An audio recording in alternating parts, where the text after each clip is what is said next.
is Tom Burton, and I'm the Director of Photography at the Orlando Sentinel here in Florida. I came to the Sentinel as an intern in 1982, in spring of '82. I was a student at the University of Florida, and it wasn't my first internship, but it was the first at a newspaper this size. I was here about 3 months, and I learned a tremendous amount about what journalism is at a mid-sized newspaper. Went back to Gainesville, worked for the Gainesville Sun for the 6 months or so that was remaining, and then came back as a staff photographer in May of 1983. So that's 30 years ago now. In the 30 years that I've been working in photojournalism full-time, the biggest changes, of course, have been technological in every aspect of how we do our jobs, but especially in photography. When I came out of school, photography was still a film-based product. Cameras were primarily manual cameras, and being able to work the chemistry of photography and to be able to focus a telephoto lens on a moving object were hireable job skills. You could get a job at a newspaper if you could do those two things.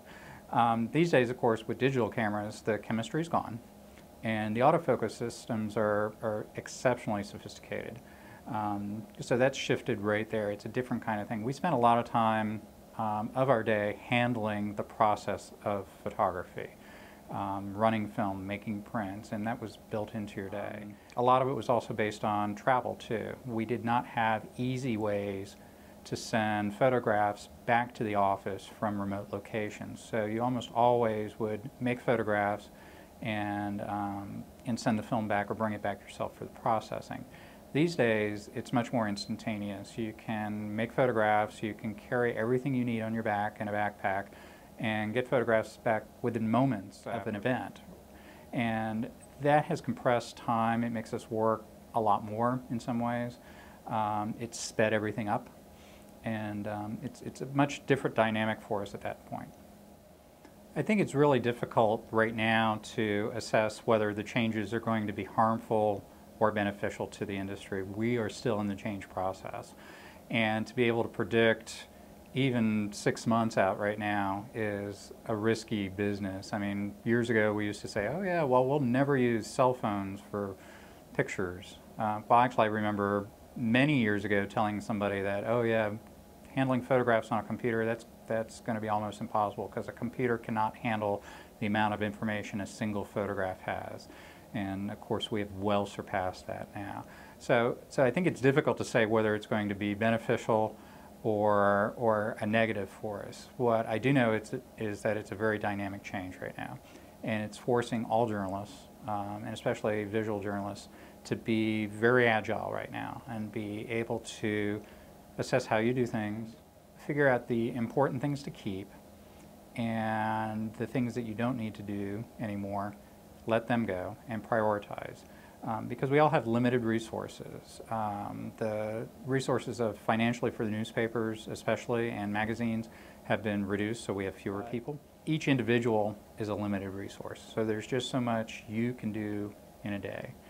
Now we've been given new tools that in essence have been able to magnify and amplify what one person can do, but there's still a limit to it. I mean, the easiest example is covering, let's say, a football game, a very basic newspaper assignment. In the 80s, when I started in the business full-time, a photographer would go to the game and shoot film on a motor drive that probably ran at 3-4 frames per second, which seemed blazing fast to us at the time. If you shot 10 rolls of film at a football game, or 12, that was considered a lot from a football game. And you do that math, let's say round numbers 10, that's 360 images. And we would run maybe 2 in the newspaper or 3. These days, digitally, you're doing many more than that in a game. A photographer has no limit because of the discs and the digital. And we're running photo galleries that could have 30, 40 photos from a game from a single photographer. So that's just gotten bigger. It's more things that you have to think about, more things you have to worry about, and it becomes a real challenge to prioritize your time, to get focused on doing good work, while there seems to be a relentless demand on us to do more and more and more. A big part of what I have to do as a manager is prioritize what we do. And you can spend too much time on something that's not going to give you results in improved quality. I think the key thing is to identify where your extra time really does pay off in something that's better rather than just spending more time on something. When we're assessing what we're doing with our staff on a day-to-day basis and assessing the results of that work, I always try to focus on the story first. I try to refer to myself as a story-first photo editor, and it is the most important thing that we do as photojournalists, and it separates us from other kinds of photography that's out there. We have to know what the news of the day is. We have to know how it affects our community. We have to know how to edit so that it's clear. And visual journalism is one of the most effective tools with engaging people in stories. It's a quick first impression. It can define stories very quickly with people and engage them. So it's really critical for us to follow the story first. After that, as professional photographers, there are certain baseline, just technical quality standards that we expect. And those are simple things like exposure and framing and composition and focus and all of those other things that have always been part of professional photography. The difference right now, I would say, from a generation ago is that those skill sets were things that took a long time to learn for any number of reasons. The technology of the cameras were more basic and required a lot of human intervention to make them work properly. Plus, the learning curve was probably slower because you would make a picture, but you'd have to wait until you developed the film and made the prints to assess the success of that. Now with the nearly instant feedback of the camera itself, you can tell if you got the picture right and work on it. So the learning curve is a little faster for all that. So we have those kind of things. Day to day, our success is assessed, I think, by is it effective in telling the story that we've talked about. And what I expect from the photographers is for them to leave the building as prepared as we can make for them, knowing what is going on in a story. My job is to give them enough time and the resources to do it professionally, and then trust them to come back with something that I didn't expect and perhaps they didn't expect. Because that reveal and that revelation of something new is a big part of what we can really do for the community, to show them something that they haven't seen before. As a photo manager, you sit in the middle of the newsroom. I literally am in the middle of the newsroom, and then functionally in the middle of the newsroom, because we work with every department. So if sports has a big project, we're working with sports. If breaking news has a breaking news thing, we work with them. And those things could be happening simultaneously. Sports can ignore breaking news ignores sports, but we can't ignore anybody. And we have to have the flexibility and the savviness to work with all those editors, work with them on a very collaborative basis, and work on it on a technological level that's higher and more sophisticated than anyone else in the newsroom. So that's a big challenge right there. And I say the second part with all the love in my heart, but the other challenging thing is that you're managing photographers. And being a photographer, I understand it even more now being a manager, but photographers are a passionate group, and the big challenge is that everything you expect them to be in the field comes back to you in the office. So you want persistent people that will keep pushing to get in the door, to get the access. You want charming people who can talk their way into things. You want creative people who are always thinking of, well, this is the way we've always done it, but why can't I do it this way? You want people who will not give up on something. You want really smart people that listen to you and then will ask you the question that you never thought of, or ask, can I see this? And nobody's ever asked to see, the back room of their house. And that's what you all want in there, but they bring it right back to you in your office. So if they're going to walk in your office without knocking, they're not going to take a lame answer from you. They're going to have very creative ways to figure out how they want to get something done that may not be the way you thought of doing it.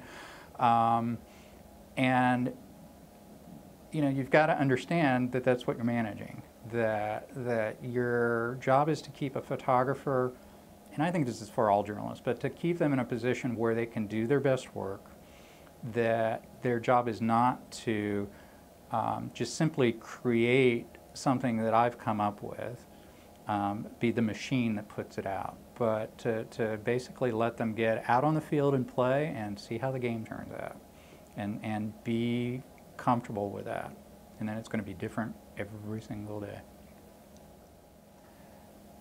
I think the things that we look for initially, that's sort of a first blush kind of assessment of a photographer, regardless of where they are in their experience level. First is basic talent. That said, talent isn't enough.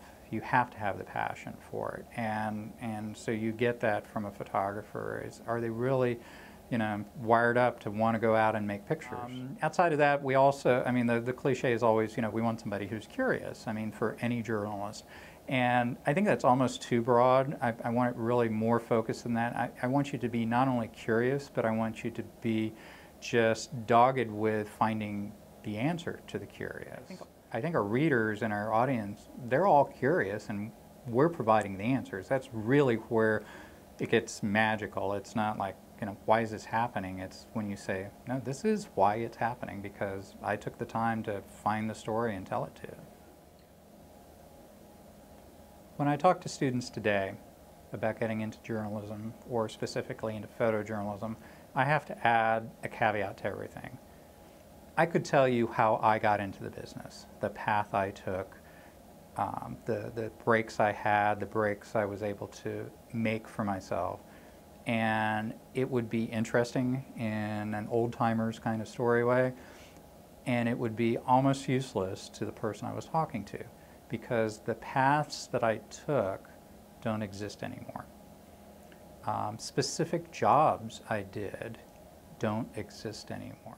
It makes it very difficult to tell you how to prepare yourself for a specific job right now. So my advice is not to do that. My advice is to prepare yourself to be a communicator in this next generation, and to be a professional communicator. And if you want to be a journalist, what it means to be a trustworthy, accurate journalist in those core concepts. And then to be very agile in how you do things, to acquire multiple skill sets. A photographer, when I came out of school, could be just a photographer. Wouldn't even have to necessarily write a good caption. That's not the case anymore. You have to be literate. You have to be able to write, at the very least, very good captions, if not full stories. You have to be able to do video. You have to be able to capture sound.